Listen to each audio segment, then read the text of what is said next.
We begin with that breaking news just moments ago.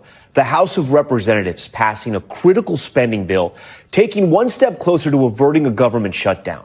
Lawmakers passing the last-minute agreement by more than a two-thirds vote, with support from both Republicans and almost every Democrat in the House. It now heads to the Senate, which needs to approve the bill as well before President Biden can sign it into law.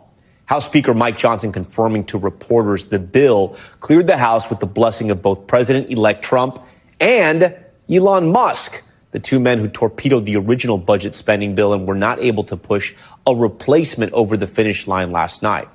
The deal funds the government through March 14th and extends aid to both farmers and those affected by the disasters we've been covering. It does not, however, lift the debt ceiling entirely, which Trump specifically asked Republicans to do.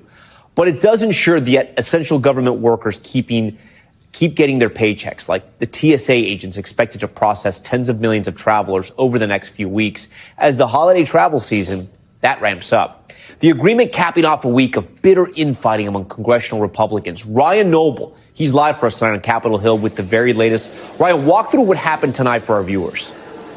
Yeah, this has been a very hectic 48 hours for sure, Tom, and we weren't exactly sure what direction Republicans and Democrats were going to go. But eventually, House Speaker Mike Johnson crafted a bill that mentioned all of those things that you talked about, but specifically removed that provision to allow the debt ceiling to be extended for a certain period of time. That was really the difference between bringing along Democratic support. They were able to get that bill over the finish line in the House with just hours to spare. Tonight, House Republicans scrambling in a last-minute effort to prevent a partial federal government shutdown, voting on their third attempt to come up with a spending deal before a midnight deadline. The plan passing tonight. We are really grateful that tonight, in bipartisan fashion, with overwhelming majority of votes, we passed the American Relief Act of 2025. The Republican Plan C strips much of what was in the original massive spending deal, a bipartisan plan blown up by last-minute opposition from President-elect Trump and billionaire Elon Musk. The new deal has three parts. It extends government funding through March, provides $100 billion in new disaster aid, and gives $10 billion in funding for farmers. What it does not include are any provisions to raise or suspend the debt ceiling, something Trump insisted on. But it comes after a major setback for President-elect Trump, after 38 Republicans joined virtually every Democrat, killing a slimmed-down GOP spending plan last night after Trump had asked the GOP to support it. Still, Republicans touting this new proposal despite the chaos. We have a clean CR, we have the farm aid, and we have the disaster relief.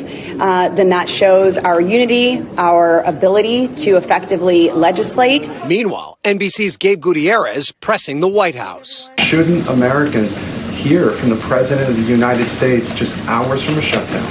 What Americans need to know is that you have Republicans in Congress, in the House, who got in a way, who stopped a bipartisan agreement. All of it also highlighting the growing role of billionaire Elon Musk, who will lead Trump's effort to slash wasteful government spending. Musk slammed the original sprawling 1,500-page spending bill, which was filled full of items unrelated to the funding of government, including allowing for a pay raise for members of Congress. Though Musk did repost a false claim, the bill included $3 billion for a new NFL stadium in Washington. In a phone call Thursday, Trump told NBC News Musk's actions came with his blessing. I told him that if he agrees with me, he could put out a statement, Trump said. He's looking at things from a cost standpoint. But Democrats slamming Musk's role. How worried are you about the influence that Elon Musk has? I think it's pretty clear that right now Elon Musk is the de facto leader of the House Republicans. I mean, I've literally never seen anything like it. Okay, Ryan joins us again from Capitol Hill. Ryan, walk our viewers through what's next. This bill now goes to the Senate. Yeah, that's exactly right, Tom. It requires 60 votes in order to pass the Senate, and that means both Republicans and Democrats will have to support it in the Senate as well. But we're already seeing positive feedback from lawmakers, including the Senate Majority Leader Chuck Schumer, who said that he expects this bill to pass despite the fact that Democrats did lose out on many of the things that they were hoping would be in this bill in that initial bipartisan deal that Elon Musk and Donald Trump torpedoed, Tom. So, Ryan, take a step back, and it may be a little little too early for this question, but what did we learn? What did you learn from covering Capitol Hill about the new administration and the effort led by Elon Musk to tackle government efficiency?